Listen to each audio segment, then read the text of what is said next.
ఎవరైనా షూటింగ్లో మనతో ఫోటోలు దిగినా, సోషల్ మీడియాలో మనకు ఒక కమెంట్ పెట్టినా, మన పోస్ట్కి ఒక లైక్ కొట్టినా, వాళ్ళతో ఇంక నేను మంచిగా చెప్తున్నాను, వాళ్ళైతే వెంటనే వాళ్ళతో అది అయిపోయింది, ఇది అయిపోయింది, వాళ్ళతో పడుకున్నారు, ఈ మాటలు మాట్లాడతారు, తక్కువని మాట్లాడతారు.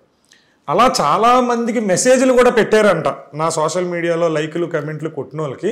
ఎవరు పెట్టారు? నక్షత్ర, నా వైఫ్. ఆవిడ అంటే వాళ్ళకి ఎలా, అంటే వాళ్ళది ఎలా తెలుసు? అంటే ఆ ఐడికా? వాళ్ళ పేరు నొక్కితే ఐడి డిస్ప్లే అవుతుంది, ప్రొఫైల్ మెసేజ్ చేసే ఆప్షన్ వస్తుంది సార్ పక్కన, ఎవరికైనా వస్తుంది కదా. అందులో నువ్వు నా మొగుడు జోలికి ఎందుకు వెళ్తున్నావు, నా మొగుడు ఫోటోకి లైక్ ఎందుకు కొడుతున్నావు, నీకు నా మొగుడే కావాల్సి వచ్చిందా, నువ్వు ప్రాస్టిట్యూట్వి అని వాళ్ళని తిట్టడం. అంటే కాదు, ఒక పొసెసివ్నెస్ అనుకోవచ్చా సార్? పొసెసివ్నెస్ అనేది రాంగ్ వర్డ్ అవుద్ది. పొసెసివ్నెస్ ఉన్న ఏ ఆడది మొగుడిని ఒక్కరోజు కూడా వదిలి ఉండలేదు. ఎందుకంటే పొసెసివ్నెస్ ప్రతి భార్యకి ఉంటుంది, ఉంటే ప్రతి భర్తకి ఉంటుంది సార్. ఉంటే ఒక్కరోజు కూడా వదిలి ఉండలేరు.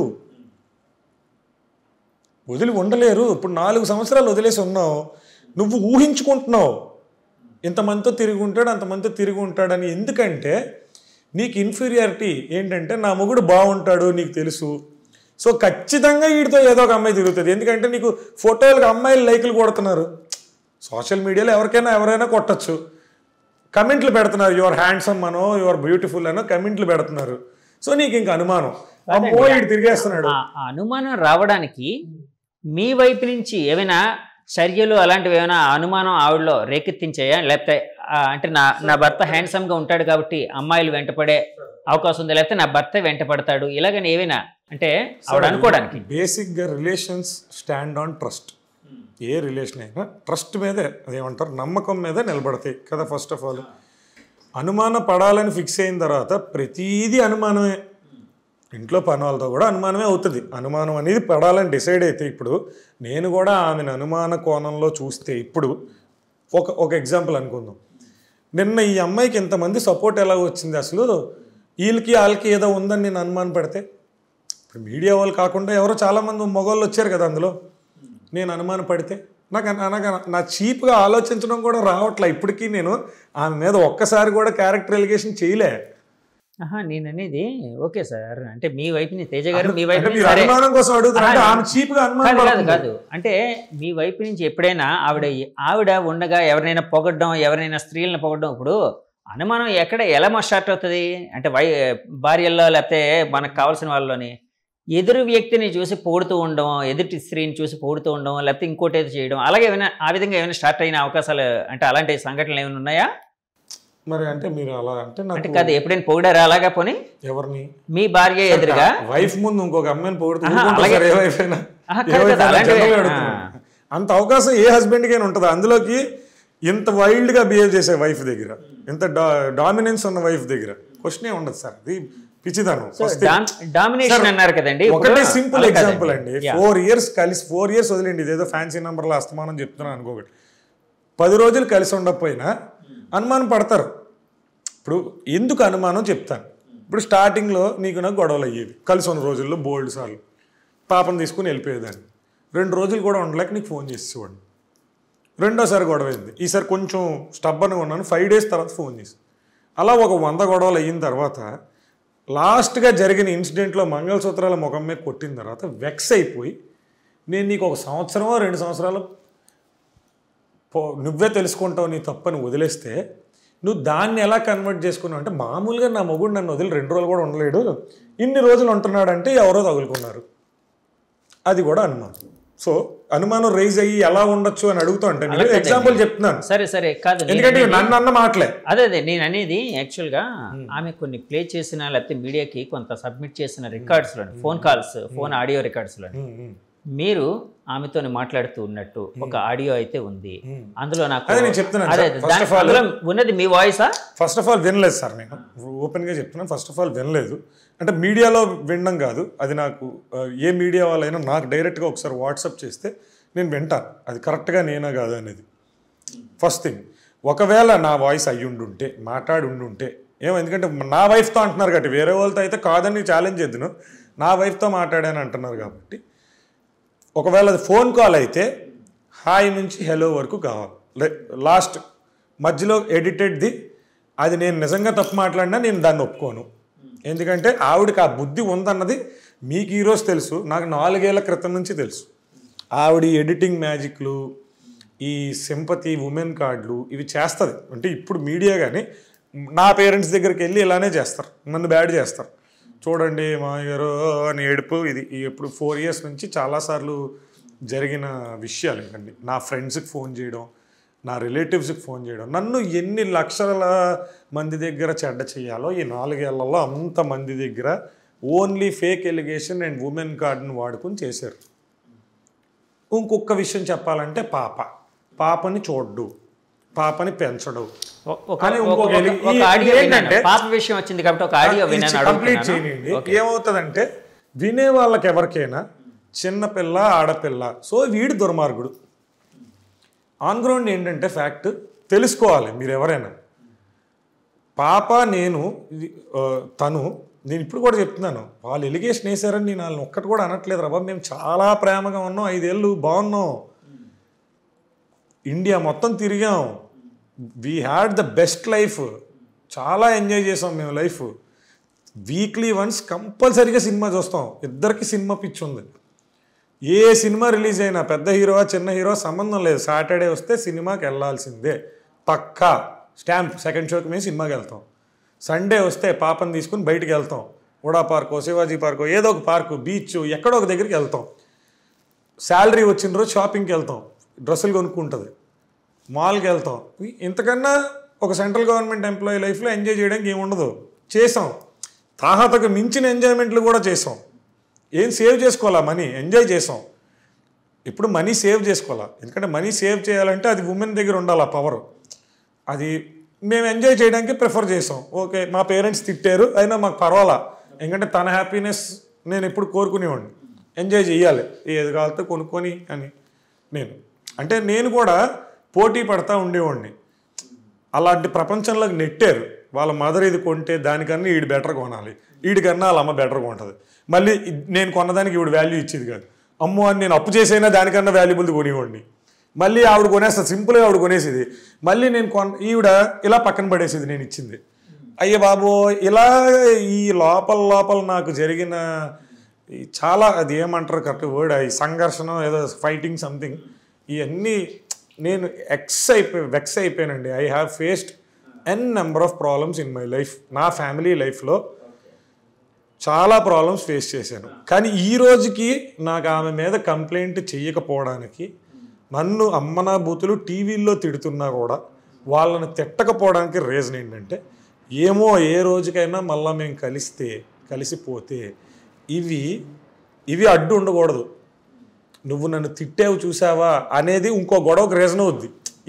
ఈ అడ్డులు ఉండకూడదు. ఇప్పుడు నాకే ఈగో ఉంటే రేపు కలిసాక ఏమవుద్ది, ఆ రోజు నువ్వు నమ్మి కేసులు పెట్టావు కదా, ఇప్పుడు ఏ ముఖం పెట్టుకుని దగ్గరకు వచ్చావు అని అడిగితే మళ్ళీ గొడవలు విడిపోతారు కదా. కాదండి, ఇప్పుడు ఈ క్షణంలో అన్ని గొడవలు సమసిపోయి అన్ని సమస్యలు తీరిపోయి కలిసి ఉందాము అని అంటే మీరు హ్యాపీగా. నిన్న జరిగిన ఇన్సిడెంట్కి ఒక్క రోజు ముందైనా కలిపే ప్రయత్నం వాళ్ళు చేసిన, తిన్నంతట తిని కలిసిపోదామని అడిగిన పరిస్థితి వేరేలా ఉండేదేమో చెప్తున్నాను. అప్పుడు కూడా నాట్ షూర్, నా నుంచి చాలా ఇది ఉంటుంది కానీ వాళ్ళ నుంచి ఉండదు, బేసిక్గా ఉండదు. ఎందుకంటే ఆల్రెడీ అదే దిశ స్టేషన్లో బైండ్ ఓవర్ రాయబడింది. అతని ముఖం నువ్వు, నీ ముఖం అతను చూడకూడదు, నీ చుట్టాలకు అతను ఫోన్ చేయకూడదు, అతని చుట్టాలకు నువ్వు ఫోన్ చేయకూడదు. దీన్ని నేను ఈ రోజు వరకు వైలేట్ చేయలే, కానీ వాళ్ళు 1,00,000 సార్లు వైలేట్ చేశారు. ఎందుకంటే మా చుట్టాలందరికీ ఫోన్ చేసి ఈ ఉమెన్ కార్డ్ అనమాట బోరుమని ఆడడం, నన్ను ఒక పెద్ద ఉమెనైజర్ లాగో లేకపోతే నరహంతకుడు లాగో కిరాతకుడు లాగో పిక్చరైజ్ చేయడం, నా సొంత చుట్టాల దగ్గర నన్ను బ్యాడ్ చేయడం, నా సొంత ఫాదర్ దగ్గర నన్ను బ్యాడ్ చేయడం. ఏంటంటే సమాజం కూడా ఏంటంటే ఉమెన్ చెప్తే మా ఫాదర్ కూడా ఏమనుకుంటారండి, ఇప్పుడు ఒకటైనా నిజం ఉండి ఉంటుందిలే, ఈడెందుకు ఇలా చేస్తున్నాడు అసలు పిచ్చినా కొడుకు అని చెప్పి మా ఫాదర్ నామే కోప్పడేవాడు. నేను చెప్పేవాడిని, డాడీ అందులో నిజం ఉంటే నీ దగ్గర చెప్తున్నారు కదా, హస్బెండ్ ఎవడు, నాకు ఫోన్ చేసి అడగచ్చు కదరా బాబు, కనీసం తిట్టు ఫోన్ చేసి. నేను చెప్పేది అర్థం, నన్ను ఫోన్ చేసి నీకున్న కోపం నా మీద చెప్పు, ఎందుకు వాళ్ళకి ఫోన్ చేస్తున్నావు, ఎందుకు స్టేషన్కి వెళ్తున్నావు, నాకు ఒక్కసారైనా చేసావా, చేసి నువ్వు నాకు ఇలా చేసావు, ఎందుకు చేసావు అని ఒక్కసారి నువ్వు కానీ మీ మదర్ కానీ నన్ను అడిగారా?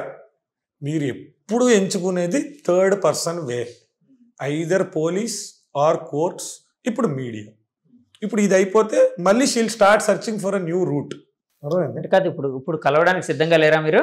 సార్ ఇప్పుడు నాకు జరిగింది చాలా తీవ్రమైన అన్ని సమస్యలు క్లారిటీ. ఇప్పుడు నాకు జరిగింది చాలా తీవ్రమైన అన్యాయం ఫస్ట్. ఎందుకంటే నేను నా గత 10 ఏళ్ళగా బతుకుతున్న ఏకైక బిగ్గెస్ట్ అచీవ్మెంట్ నా లైఫ్లో ఏంటంటే కెమెరా ముందు నిలబడడం. ఇది నా లైఫ్లో బిగ్గెస్ట్ అచీవ్మెంట్. నా పెద్ద కోరిక అన్నిటికన్నా దేవుడు కళ్ళ ముందు ప్రత్యక్షమైపోయి ఏం కావాలరా అని అడిగితే రోజు కెమెరా ముందు ఉండాలి, రోజు సెట్లో ఉండాలి, రోజు ప్రొడక్షన్ ఫుడ్ తినాలి, హీరో అవ్వాలి, ఇది చెప్తాను నేను. ఇది నా జీవిత కోరిక. నిద్దట్లో కూడా అదే ఆలోచిస్తాను నేను.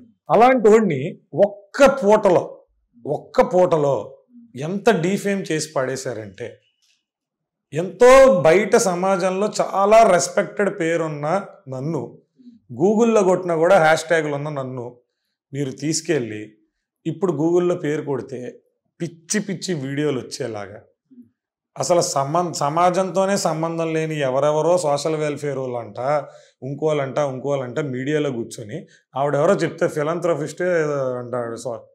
ఎవరో ఒక ఆవిడ పేరు నాకు ఐడియా లేదు. వీడిని సౌదీ తీసుకెళ్ళి వీడిది కోసేయాలి అని చెప్తుంది. ఆవిడకి ఏం తెలుసు నా గురించి? ఆవిడకున్న అర్హత ఏంటి?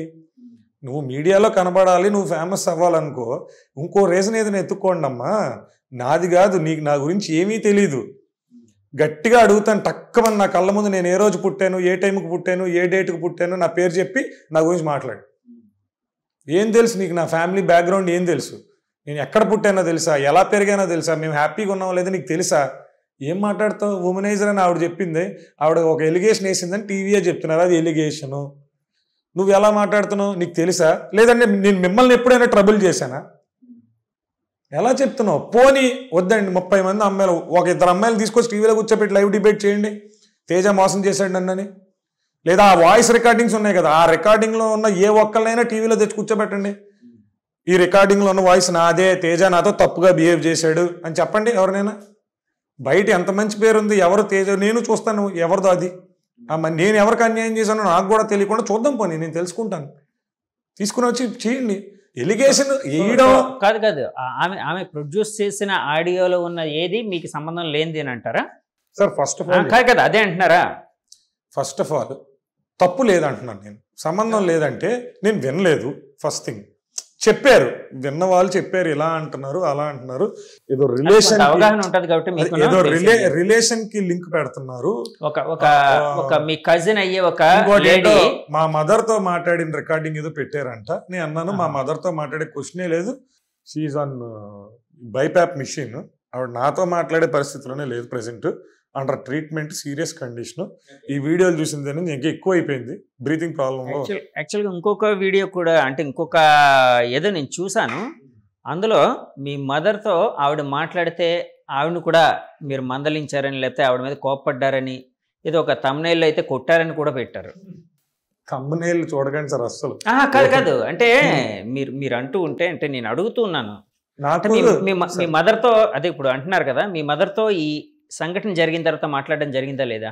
ఎవరండి? మీరు మీ మదర్తో. నేను మాట్లాడాను. నేను ఎందుకు నేను రోజు మాట్లాడతాను సార్ మదర్. ఆవిడేమైనా మా మదర్ భయపడతారు సార్, ఏముంది అంటే మీరందరూ ఎలా తీసుకుంటారో తెలియదు కానీ, నేనంటే ఒక్కరోజు పరిచయం ఉన్న వాళ్ళైనా పాపం తేజాన్ని సెంటర్ చేసి టార్గెట్ చేస్తున్నారు, అన్యాయంగా టార్గెట్ చేస్తున్నారు.